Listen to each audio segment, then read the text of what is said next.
Depressionen werden ja meist psychisch erklärt. Aber viele Betroffene sagen, eigentlich passt das gar nicht zu mir. Früher war ich ein positiver Mensch und heute fühlt sich alles so schwer an. Und genau das ist interessant, denn die Forschung zeigt inzwischen, dass bei manchen mehr dahinter stecken kann als nur die Psyche. Und genau darüber möchte ich heute sprechen und dir konkrete Ansatzpunkte mitgeben. Ja, was heißt das genau? Wenn im Körper über längere Zeit unterschwellige Entzündungsprozesse laufen, dann werden bestimmte Botenstoffe vermehrt ausgeschüttet, zum Beispiel IL-6, Interleukin 6. Das ist ein entzündungsfördernder Botenstoff, ein Signalmolekül unseres Immunsystems. Und solche Botenstoffe, die können sich im Körper ausbreiten und auch das Gehirn beeinflussen. Und dort können sie Auswirkungen haben auf Antrieb, auf Stimmung, auf Belastbarkeit und sogar auf unser Energiegefühl. Ich will damit nicht sagen, dass Depression einfach nur eine Entzündung ist, aber es bedeutet für mich, dass körperliche Prozesse Einfluss darauf haben können, auch auf unsere Stimmung.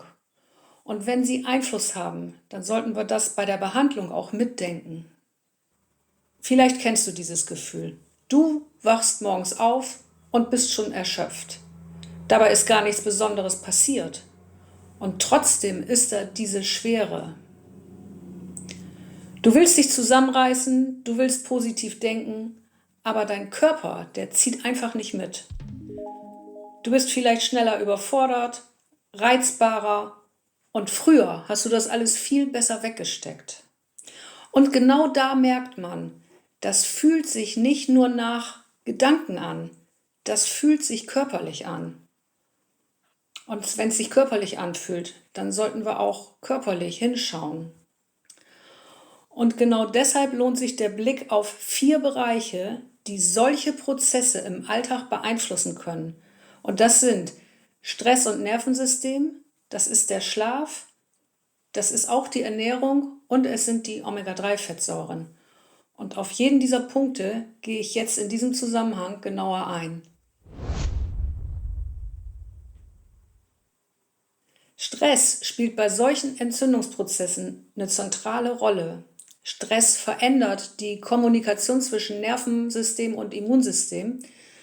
Er beeinflusst, welche Botenstoffe ausgeschüttet werden und wie stark der Körper in Alarmbereitschaft bleibt. Und was passiert im Körper, wenn wir dauerhaft unter Strom stehen? Wenn das Nervensystem über längere Zeit im Alarm bleibt, dann kommt der Körper nicht mehr richtig zur Ruhe. Der bleibt innerlich auf Gefahr eingestellt.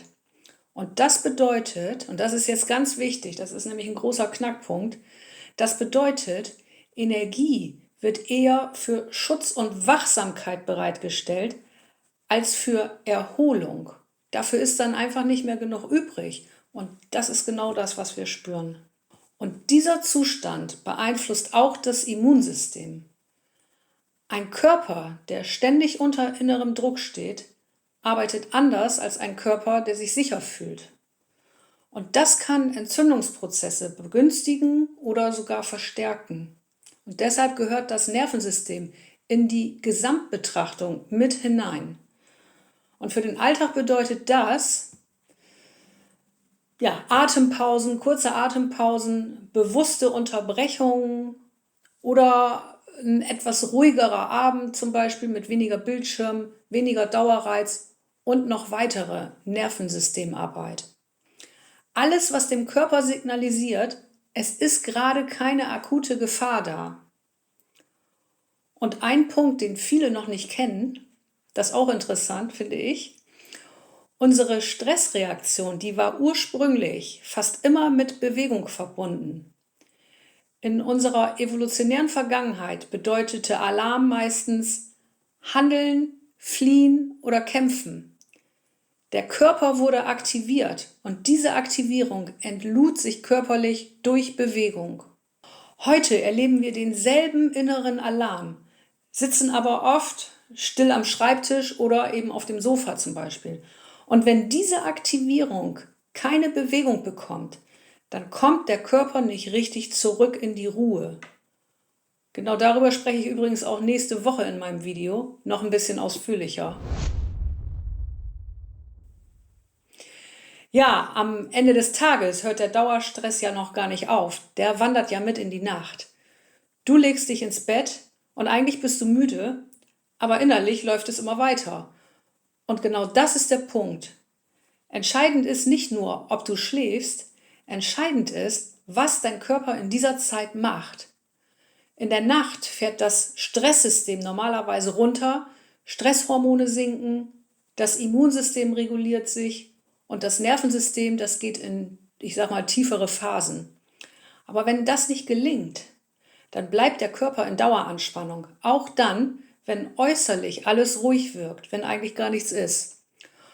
Aber dann wachst du morgens auf und fühlst dich nicht erholt, sondern leer oder schwer und schon gleich total alle. Die Regulation kippt. Und das alles passiert natürlich oft schleichend und nicht nur in einer Nacht. Häufige Stressfaktoren sind zum Beispiel späte Reize, also spät am Tag meine ich damit, oder Licht oder ein unruhiger Blutzucker, auch ein Riesenthema natürlich. Dann gibt es Gedankenkreisen und natürlich eben auch ein Nervensystem, das nicht richtig abschaltet.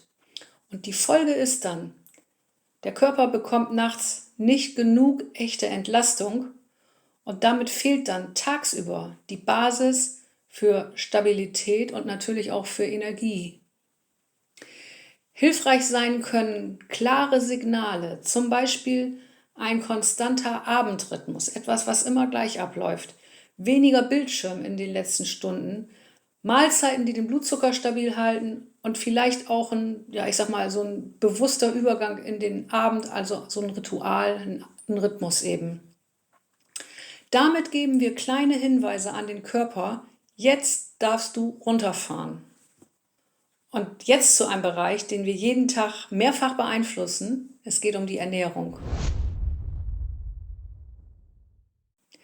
Da ist die Frage, unterstützt meine Ernährung meinen Körper oder fordert sie ihn zusätzlich? Der Körper reagiert unmittelbar auf das, was wir essen, vor allem über den Blutzucker. Und wenn der Blutzucker nach einer Mahlzeit stark schwankt oder schnell absinkt, dann reagiert der Körper mit Stresshormonen, zum Beispiel mit Adrenalin oder Cortisol. Der versucht damit, den Spiegel wieder zu stabilisieren. Aber jede Schwankung bedeutet Arbeit und jedes Gegenregulieren ist ein kleiner Alarm. Wenn das mehrmals täglich passiert, bleibt das System insgesamt angespannter. Und das kann wieder Entzündungsprozesse beeinflussen. Stabilität entsteht durch ausreichend Eiweiß, durch gute Fette, Ballaststoffe und ganz wichtig, Mahlzeiten, die den Blutzucker ruhig halten. Und es geht hier also nicht darum, irgendwie perfekt zu essen, sondern es geht darum, das System nicht zusätzlich zu belasten. Ziel ist dabei eine Ernährung, die dem Körper Ruhe gibt und nicht eine, die immer wieder neue Stressreaktionen auslöst. Ja, wenn wir über Entzündungsregulation sprechen, dann taucht ein Nährstoff immer wieder auf und das sind die Omega-3-Fettsäuren, vor allem EPA. EPA wirkt auf Prozesse, die Entzündungsreaktionen im Körper steuern und es kann helfen, diese Reaktionen abzuschwächen. Ganz klar, Omega-3 ersetzt natürlich keine Therapie oder ärztliche Begleitung. Das ist ganz wichtig, also bitte nicht auch darauf verzichten. Aber es kann eine ergänzende Maßnahme sein. Und Studien zeigen, dass EPA bei manchen unterstützend wirken kann. Nicht bei allen.